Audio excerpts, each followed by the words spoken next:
So 1957's Hell Drivers, what a title, is the yin to the yang of 1953's edge-of-your-seat truck movie The Wages of Fear. In that film, the drivers had to crawl along treacherous roads, transporting nitroglycerine, whereas in this movie, speed is all that counts as the truckers race against the clock to make their daily quota. But there's much more than gravel hauling going on here. We have a hero with the past, a romantic subplot, family feuds, even corruption, murder, and one of the best British casts of the 50s. Let's take a look.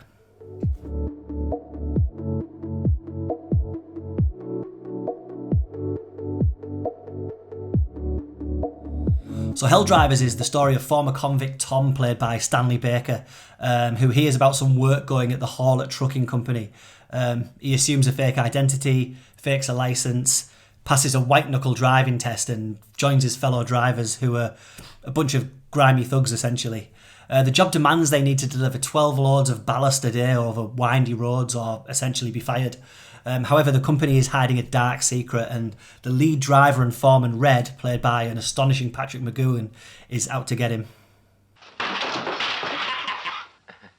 Your cigar's gone out.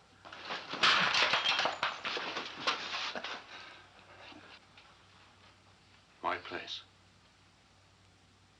If you think you're good enough to sit in my place. Now, one of my favourite things about movies is when you discover one that you'd previously never heard of and it instantly becomes a favourite, and that was the case for me with Hell Drivers. This is a great little British noir, a working class noir also. Now, that may not sound massively exciting, but trust me, Hell Drivers is full of tension and confrontation and features not only great performances from its leads, Stanley Baker and Patrick McGoohan, but equally good performances from a supporting cast which include young Sean Connery, Sid James, William Hartnell, Jill Ireland, David McCallum, Peggy Cummings. We'll talk more about them in a moment. But first I have to get one thing out of the way, which is the fantastic driving sequences throughout the film. They have a great breakneck first-person perspective as the trucks charge along the roads. However, they do utilise the method of under-cranking the footage to give the impression of speed. And to modernise, it may be a bit naff-looking and very obvious in places. However, these sequences are edited so sharply that they still remain pretty thrilling 60 years later. So anyway, Baker's character Tom initially struggles driving one of these trucks where the rules of the road and the speed limits are broken in order to do as many runs as possible per day. You see, it's a competition between the drivers who can do the most. And as such, Baker soon finds himself facing off against top dog driver Patrick McGoohan, who somehow manages to do about 18 runs a day with none of the other drivers daring to beat him. Now, Baker unwisely sets out to beat the record, but finds himself being bullied by all of the other drivers and soon discovers there's some dodgy dealings going on and that accidents happen to those who don't fall into line with either Red or the company's big boss.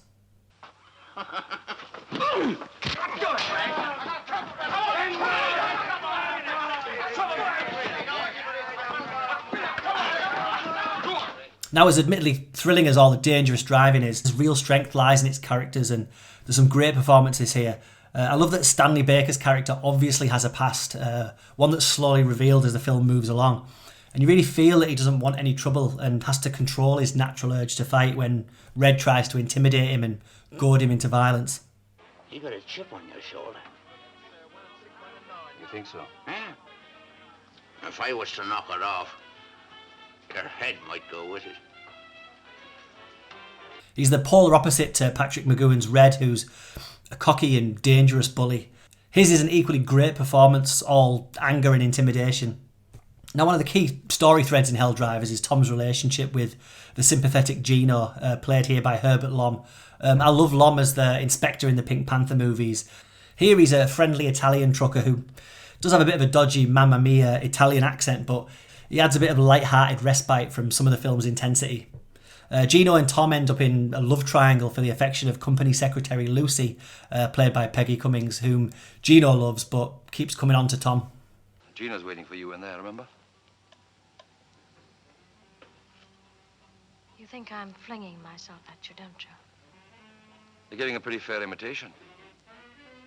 What else is wrong with me? And thrown into that romantic mix is the lovely future Mrs. Charles Bronson, Jill Ireland, as Jill, who would actually meet her first husband during the making of this film, a young David McCallum, who would go on to be in The Man from U.N.C.L.E. But he replays Tom's disabled younger brother in a key part of the story that teases at a tragic past. Look, Mum, you've got to forget the past. It's not past. It's here all the time. I live with it. For you, it was just a year in jail. For Jim and me, it's a life sentence. Now, a couple of other notable, to say the least, additions to the cast are William Hartnell as the slimy company boss. Hartnell, of course, would go on to become the first Doctor Who in 1963, spending the rest of the 60s and some of the 70s in the role. And also a young Sean Connery. He is still 5 years away from bringing Ian Fleming's James Bond to the screen. So Hell Drivers kicked off 5 collaborations between Stanley Baker and its director Cy Enfield, the most famous of which was his one epic, Zulu, in 1963. But he also collaborated with Ray Harryhausen on Mysterious Island in 61. I find it more and more of a shame that Baker isn't as remembered these days outside of British cinema anyway. Maybe it's his relatively short run, with him dying from lung cancer at the early age of 48.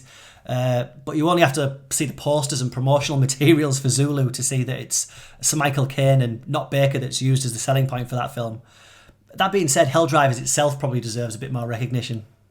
It features fantastic action with the drivers recklessly racing along narrow roads, a device the film was deservedly sold on, but it also features themes of revenge, regret and redemption. I love that its romantic aspects don't seem cliched, with Baker's character actually having to fend off the advances of the girl his friend loves. There's some tragic plot twists thrown in there too, and it has a great, gritty, grimy, working class muddiness to it, if that makes sense. Being from that period in Britain that was post-war but pre-peace and love. Not bad for a film about delivering gravel. Go check it out.